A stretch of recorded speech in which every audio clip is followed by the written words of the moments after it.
मैं एक बात की वजाहत करना चाहता हूँ। एक हाजी जब यहाँ से हज को निकलता है तो उसको एक हज कराने के लिए किन किन महकमों की जिम्मेदारी होती है, आवाम में उस बात की वजाहत ज़रूरी है। एक हज कमेटी जो हम यहाँ पर हैं, दूसरा मिनिस्ट्री ऑफ माइनॉरिटीज़ अफेयर्स जो न्यू दिल्ली, तीसरा सेंट्रल हज committee, 14 consul general of India, ये सब मिलकर हज मिशन भी वहाँ पर बना है। तो वहाँ का बिल्डिंग सिलेक्शन हो, वहाँ का ट्रैवल हो, वहाँ की जो बसेस होते हैं, वहाँ का बिल्डिंग सिलेक्शन होता है, वहाँ की जो भी इंतज़ामात है वो सेंट्रल हज committee, consul general of India वहाँ पर करते हैं। लोगों में गलतफहमी पहले ही जा रही है, सिर्फ तेलंगाना स्टेट हज कमेटी सारा निज़ाम देखती है, जो बिल्कुल सरासर गलत है। वहाँ का निज़ाम, जैसा कि इससे पहले आपने देखा कि स्मृति ईरानी जब गई थी, मदीना शरीफ को गई, मक्के शरीफ को गई, जा के आने के बाद लोग वहाँ पर धोए थे। यानी वो बिल्डिंग सिलेक्शन के लिए स्मृति ईरानी जब वहाँ पर जो मिनिस्टर थी उस टाइम पर, उन्होंने जाके बिल्डिंग का सिलेक्शन किया था। और हमारे जो CGA हैं वो जिम्मेदार होते हैं। जो भी आदमीन हज को जो तकलीफ़ हुई है, जैसा कि कल बसेस का लेट आना, लोगों को दूसरे जगह पर छोड़ देना, ये तमाम तर जिम्मेदारी सेंट्रल हज कमेटी और CGA की होती है। उनको जिम्मेदारी कबूल करनी चाहिए। और इस साल सेंट्रल हज कमेटी का और CGA का बदतरीन इंतज़ाम रहा। बहुत से हाजियों को इसमें तकलीफ हुई। चलिए 200-400 500, हम ये नहीं चाहते कि कोई, जितने हाजी हिंदुस्तान से 2 लाख से ज़्यादा हुज्जाज इकराम यहाँ से गए हैं, सबको सहूलत पहुँचे। लेकिन बास को होता है, हमारे 700-800 हुज्जाज इकराम को तकलीफ हुई है।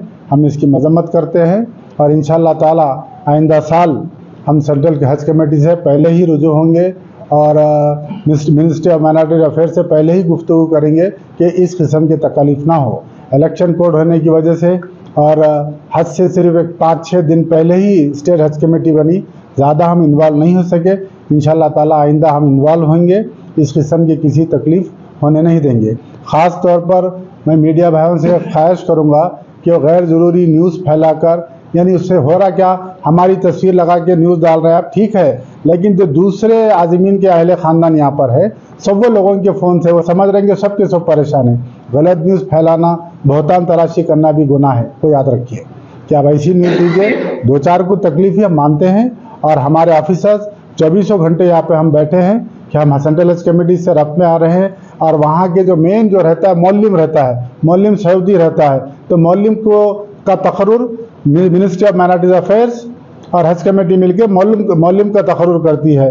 ट्रैवलिंग का तकर्रुर वो, ट्रैवलिंग का इंतज़ाम वो करती है। तमाम इंतज़ाम उनके हाथ में रहते हैं।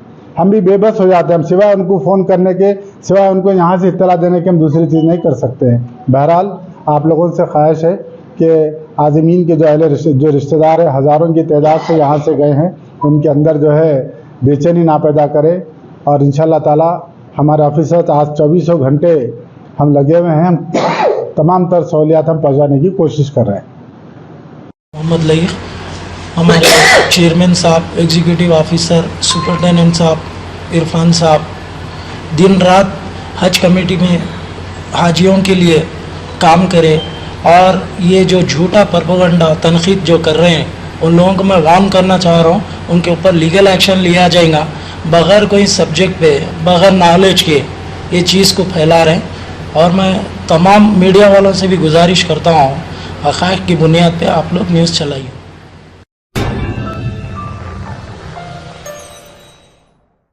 Germanton super speciality hospital, doctor Mir Jawad Jar Khan, senior experienced orthopaedic surgeon, bone fracture, joint replacement, hip replacement और स्पाइन सर्जरी कामयाबी से अंजाम दे रहे हैं। इसके अलावा neuro surgery, cardiology, gynaecology, dental, general medicine, dialysis और फिजियोथेरेपी जैसे शोबाजात में इंतहाई कामयाबी के साथ वाजिबी फीस में इलाज किया जा रहा है। शेयरिंग और प्राइवेट रूम्स, अस्पताल में 24 घंटे MRI, CT scan, 2D digital x-ray, ultrasound, operation theatre, ICU और लैब की सहूलत दस्तयाब है। आपकी उम्मीदों के ऐन मुताबिक Germanton super speciality hospital, pillar number 150, Attapur, Hyderabad.